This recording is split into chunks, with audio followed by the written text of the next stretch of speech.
In this video, I'd like to talk about the math question of the day for March 27th, 2023. And with this problem, we need to find the value of x such that the data set has the given mean, where this is our data set and our mean is equal to 112.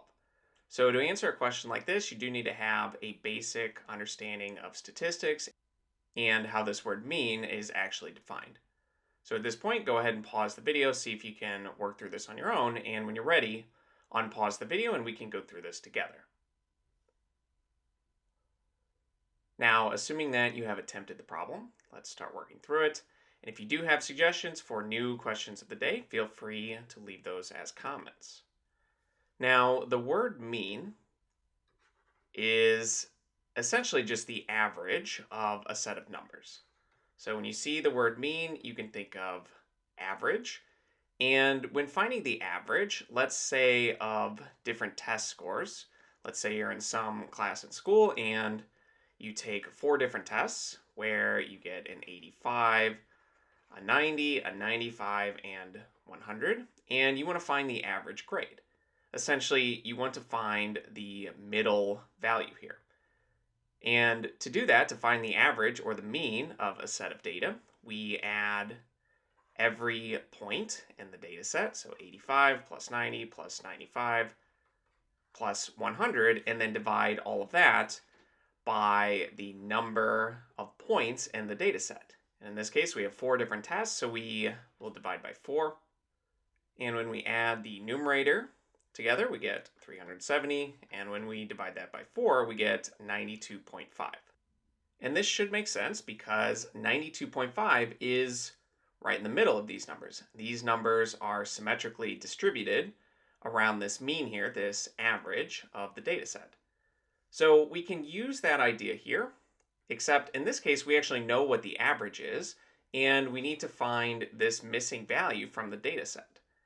But we can apply the same process. We can add all of the numbers together and then divide by 6 because there are 6 different data points and set that equal to the mean, which in this case is 112. So we will have an equation involving x and we can then solve for x.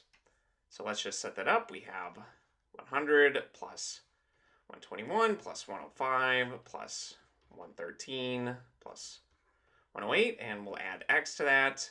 Now we divide by the number of things we're adding together, and we're adding 6 different data points, so we divide by 6, and all of this is equal to the average, or the mean, which we know is 112. Now from here, we can combine like terms. We just have all these numbers. We can add these together, 100 plus 121 plus 105 plus 113, and plus 108 if we add those together. We get 547. And then plus x divided by 6, this is 112. And from here, we can multiply each side of this equation by 6 to cancel out that denominator. Since on the left-hand side, 6 over 6, that's just 1, so we get 547 plus x, and this is equal to 112 multiplied by 6, and 6 multiplied by 100 is 600. 6 multiplied by 10 is 60, and 6 multiplied by 2 is 12. So if we add 600 plus 60 plus 12, we get 672. And lastly, if we subtract 547 from each side of this equation, we get back 125. And this should be our missing data point. But the way to check this is fairly straightforward. We will essentially just rerun this calculation, but we will plug in 125 for x. So if we add all of these together and divide by 6, if we get back 112, then we know that we did this correctly. So I will leave that as an exercise to the viewer.